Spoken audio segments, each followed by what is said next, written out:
7월 5일 금요일자 한국경제신문 주요기사 보겠습니다. 먼저 일면 주요기사입니다.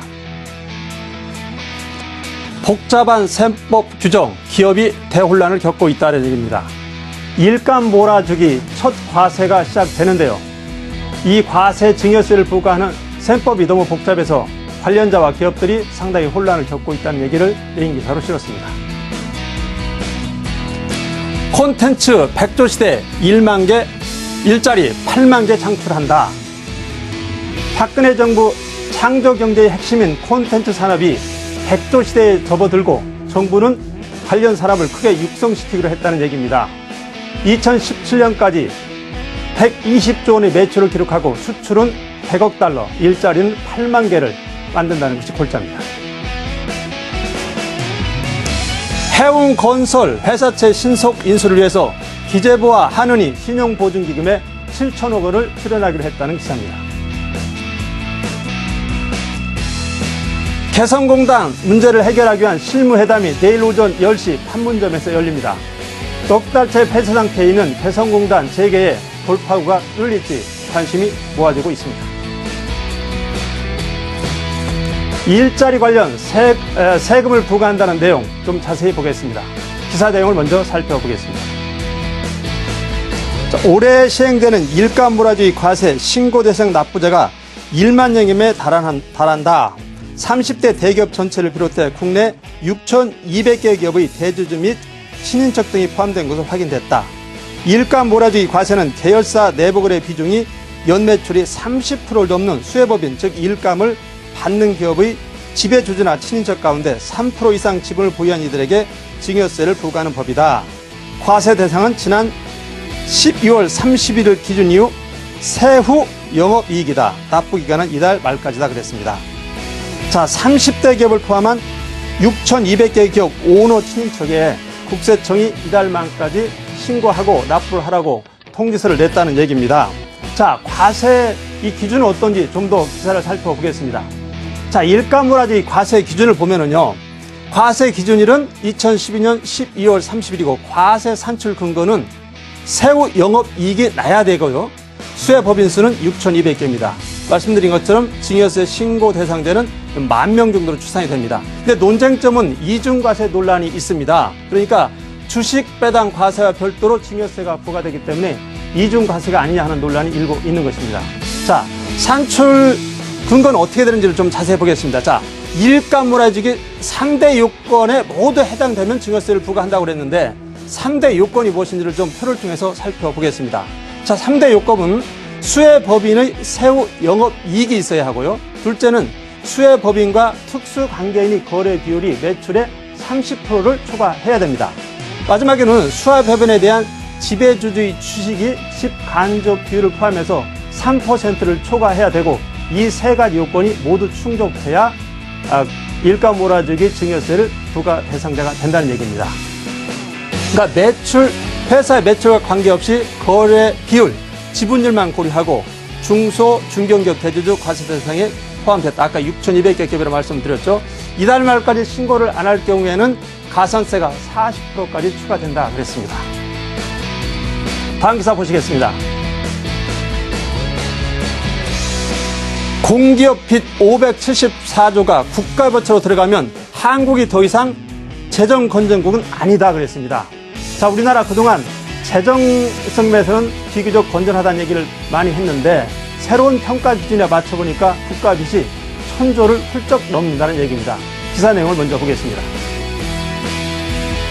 8분기 연속 0%대 저성장에 시달리고 있는 한국의 유일한 경제 버팀목으로 내세웠던 재정 건전성이 더 이상 위력을 발휘할 수 없게 됐다 그랬고요.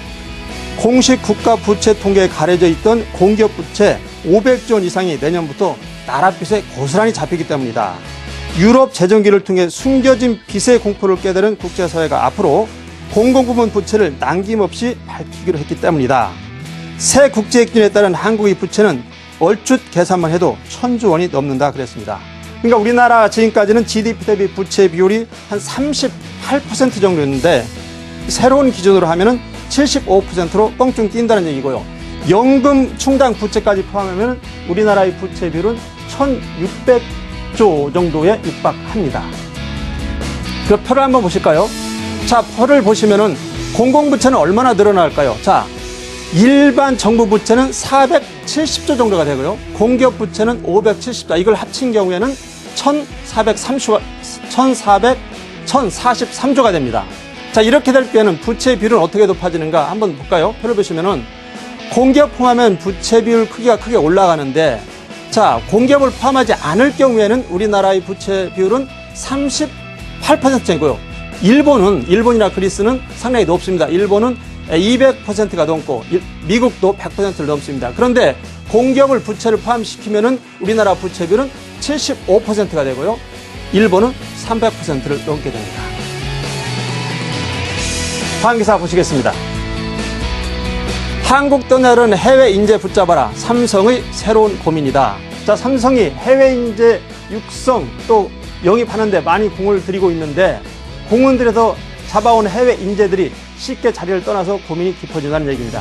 기사를 잠깐만 살펴보겠습니다. 삼성이 어렵자리 뽑은 해외 인재들이 잦은 퇴직으로 고민에 빠졌다는 얘기고요. 자, 글로벌 천류 회사 목표로 수많은 외국인 인재를 스카우트하고 있지만 한국 사회 특유의 폐쇄성 등으로 회사를 떠나는 외국인 인재이 계속 늘고 있기 때문이다. 그러니까 삼성전자는 다양한 방식으로 외국인들이 한국 정착을 돕고 있지만 현재까지 효과는 기대이하다 그랬습니다. 그러니까 우리나라의 그 전투적인 한국 기업 문화에 적응하지 못하는 외국인들이 많아서 내국인보다 이직률이 4배나 된다 이런 얘기입니다. 그러니까 삼성은 독립적인 근무 공간 확대 등 진짜기에 안관심을 쓰고 있지만 본문 기사처럼 효과는 아직 별로 없다는 얘기고요. 자, 한국에서 근무하는 삼성전자 외국인 임직원 수를 보면은 2002년 200명, 2005년 600명에서 지난해는 1200명으로 숫자는 크게 늘어난 것을 볼 수 있습니다.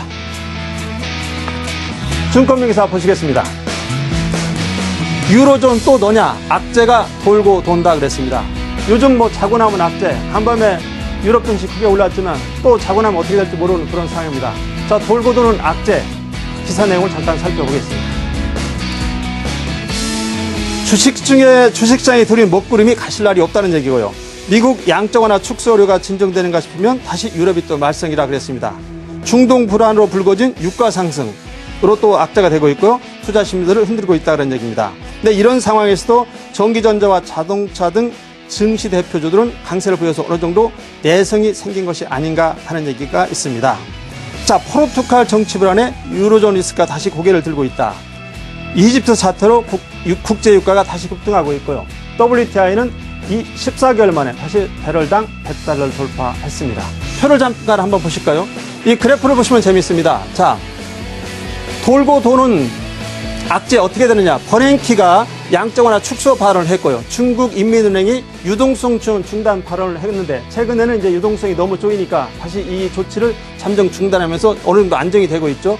자, 다시 시동구는 엔저입니다.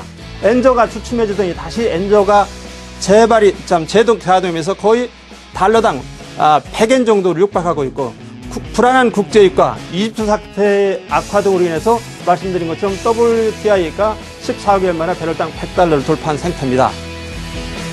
EU 마찬가지입니다. EU 간밤에 다시 좋았지만 언제 또 터질지 모르는 시한폭탄입니다. 돌고 도는 악재들 어느 때 종지부를 좀 찍어야 될 것 같습니다.